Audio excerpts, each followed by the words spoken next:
presentasikan mengenai kesalahan penerapan kalimat efektif, baik dalam media tulisan cetak, media sosial, dan masih banyak lagi. Nah, biasanya kesalahan penerapan kata tersebut terletaknya di ruang publik. Sebenarnya itu merupakan hal yang lumrah untuk menggunakan bahasa informal atau bahasa gaul untuk memaparkan informasi. Karena hal ini tentunya akan membuat pemaparan informasi jauh lebih mudah. Namun akan sangat disarankan bahwa kita menggunakan bahasa baku supaya informasi yang disampaikan dapat terdengar lebih jelas serta tidak terjadi miskomunikasi atau kesalahpahaman dengan sesama manusia lainnya. Serta bahasa formal atau bahasa baku akan terdengar lebih sopan dan akan lebih sesuai dengan standar pembahasaan. Oleh karena itu, kelompok kami akan memberikan beberapa contoh tentang penggunaan bahasa yang kami temukan baik dari media cetak maupun media sosial. Jadi anggota kita terdiri dari 7 orang, yaitu yang pertama ada Kathleen Victoria Setiono, Ivan Joshua, Rafael Lukas Sutonto, Stephanie, Vinia Wijaya, William Pratsna Sumarli, dan yang terakhir adalah saya, Winnie Termansyah. Jadi pada contoh pertama terjadi pemilihan kata kurang tepat dan istilah bahasa asing. Kegagalan tersebut merupakan kedua kalinya pada 2017. Kota Bengawan menyatakan diri sebagai kota desain. Jadi pada 2017 itu memiliki pemilihan diksi yang kurang tepat. Pada preposisi pada digunakan untuk menunjukkan posisi dan kurun waktu. Jadi setelah kata pada sebaiknya ditambahkan kata tahun. Sehingga objeknya jelas yaitu pada tahun 2017. Dan menyatakan diri sebagai kota desain. Desain itu merupakan kata asing yang lebih baik diganti dengan istilah bahasa Indonesia. Pada contoh kedua, terjadi pemilihan kata kurang tepat dan kata kurang baku. Pemerintah tergugat untuk membayar utang sebesar 80.000 kepada Harajon Tutik yang dikonferensikan kepada emas murni seberat 21 kg emas beserta bunga sebesar 42 kg emas, kata hakim ketua saat membacakan amar putusan. Direferensikan kepada, seharusnya kepada itu kurang tepat dan lebih baik digantikan menjadi. Dan kata emas setelah 21 kg tidak diperlukan dan tidak baku. Yang tepat adalah emas. Ini adalah hasil yang aku dapetin dari internet, yaitu berita dari TV, televisi. Di sini kita bisa lihat ada kalimat 15 warga tewas diterjang nasi panas. Nah, kata nasi panas ini melanggar syarat kelogisan atau penalaran. Karena kan tidak mungkin manusia bisa meninggal dunia karena nasi panas. Jadi, peristiwa yang seharusnya terjadi adalah 15 warga tersebut meninggal dunia karena hasil letusan dari Gunung Sinabung. Nah, ini yang saya dapetin dari Instagram. Ini hal awal yang harus lo lakuin, yaitu ubah pandangan lo lebih terbuka. Kebanyakan dari kita suka banget nyalahin keadaan duluan ketika mau ngelakuin sesuatu. Misal, lo mau jago public speaking, tapi yang lo pikirin lebih fokus ke diri lo yang introvert, daripada peluang lo berhasil untuk bisa jago public speaking. Nah, kita bisa lihat ya, di sini banyak sekali kata yang kurang tepat ya, dan kurang baku. Ini hal awal yang harus ini kata lo ini melanggar syarat kesesuaian dengan EBI. Seharusnya kata lo diganti menjadi kata kamu atau Anda. Lakuin. Kata lakuin sebaiknya diganti menjadi kata lakukan. Terus ini kata banget. Kata banget melanggar syarat ekonomi sasa karena sudah ada kata suka sehingga sebaiknya kata banget dihapus dari kalimat tersebut. Kata lakuin yang berada di akhir kalimat sebaiknya diganti menjadi kata melakukan. Nah, ini kata jago. Kata jago punya arti yang ambigu. Arti kata tersebut bisa jadi ayam jantan dan juga mahir dalam sesuatu. Jadi sebaiknya kata jago ini diganti menjadi kata ahli supaya arti dari kalimat tersebut jelas. Tapi, kata tapi ini sebaiknya diganti menjadi kata tetapi. Dan ini ada kata daripada. Karena daripada ini melanggar syarat EBI karena seharusnya kata tersebut tidak menggunakan spasi. Jadi, sebaiknya kata tersebut ganti menjadi daripada. Oke, jadi selanjutnya saya akan mengambil contoh dari sebuah artikel. Artikel ini kurang lebih menjelaskan mengenai peristiwa yang terjadi pada Stadion Kanjuruhan kemarin. Jadi saya tidak akan menampilkan semua karena akan berdampak pada printin atau alat mendeteksi plagiarisme. Jadi, kalau kita bisa lihat, kita perlu tahu bahwa ada banyak kesalahan.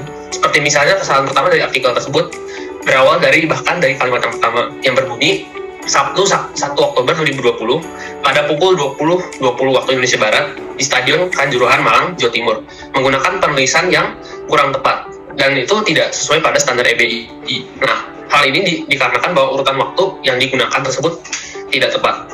Kemudian kita juga mendapat bahwa dari kalimat kedua yang berbunyi telah terjadi insiden kerusuhan pada pertandingan sepak bola antara Arema versus Persebaya yang melibatkan antara supporter Arema dengan aparat. Kemudian kita juga memiliki kesalahan pada kalimat ketiga yang berbunyi pada pasca kerusuhan tersebut mengakibatkan banyak nyawa yang melayang.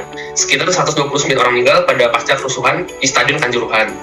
Kemudian yang terakhir, kerusuhan tersebut terjadi bermula saat ribuan supporter Aremania turun masuk ke area lapangan setelah Arema menelan kekalahan.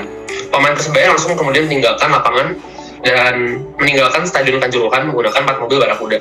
Next. Contoh selanjutnya adalah kalimat yang saya dapatkan dari artikel Garuda Indonesia. Di sisi lain, utang lain-lain sedikit meningkat dari 40,36 juta US dollar menjadi 41,2 juta US dollar akibat membengkaknya retribusi bandara yang naik sekitar 33%. Dalam kalimat ini bukanlah kalimat yang efektif. Mengapa? Kalimat efektif haruslah hemat dengan tidak menggunakan kata yang tidak diperlukan. Dari kalimat tersebut, kata membengkak sudah digunakan untuk mendeskripsikan apa penyebab utang naik. Yang namanya membengkak sudah pasti akan terjadi kenaikan. Jadi, kata naik seharusnya sudah tidak diperlukan lagi.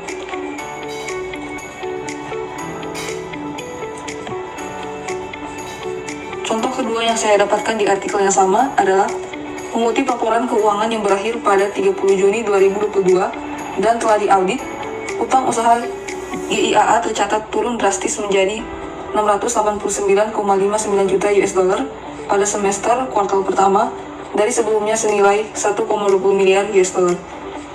Kalimat ini juga merupakan kalimat yang tidak efektif karena kalimat ini menggunakan kata dan untuk menyatakan suatu hal yang sudah dibuat dan itu adalah hal yang sangat tidak masuk akal.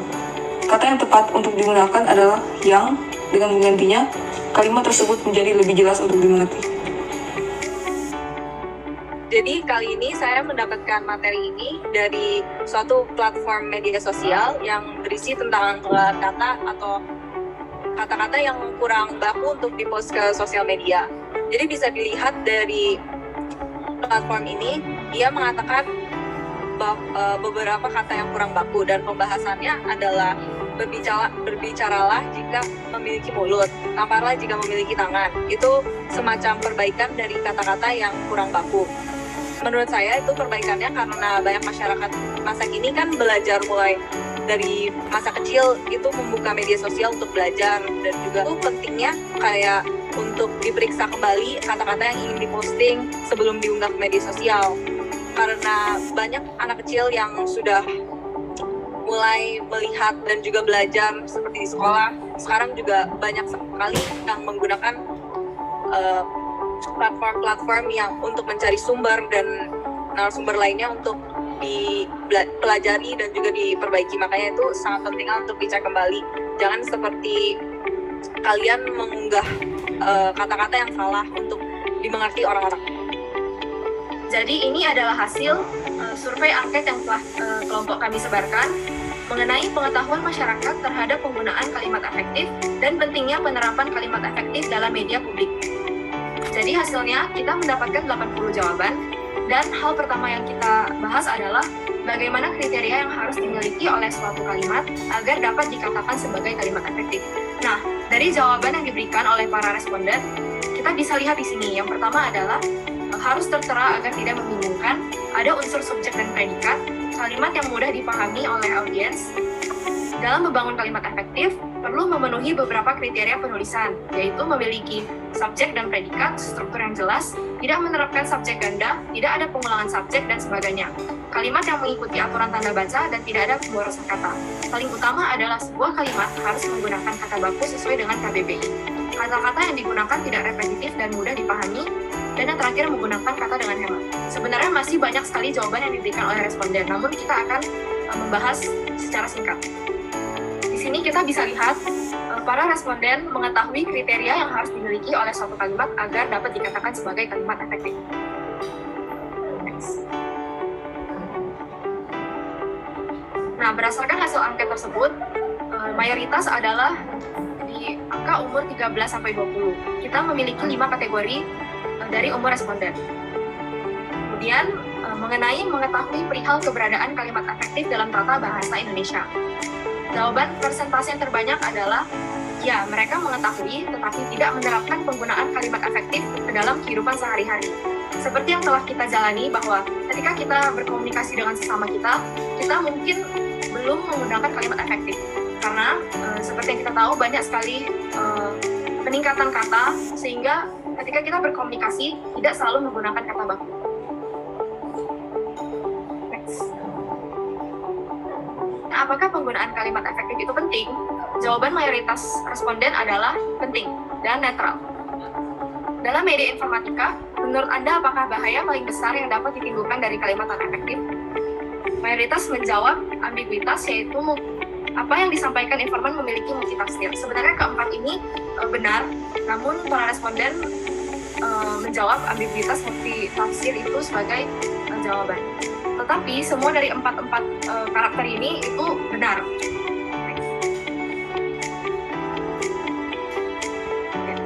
Ini adalah alasan terhadap responden mengenai kalimat efektif berpengaruh terhadap pemahaman terhadap pemaparan informasi yang disampaikan atau tidak. Mereka memberikan alasan seperti karena dengan menerapkan kalimat efektif kita dapat menyampaikan maksud dan tujuan kita kepada orang lain dengan jelas dan kita akan mendapat umpan balik dari orang tersebut sesuai dengan yang kita inginkan. Nah, kita bisa lihat di sini. Kesimpulannya, bahwa penggunaan bahasa informal tetap digunakan dalam pembicaraan di lingkungan sehari-hari, namun alangkah baiknya jika kita menggunakan bahasa formal dalam kehidupan sehari-hari.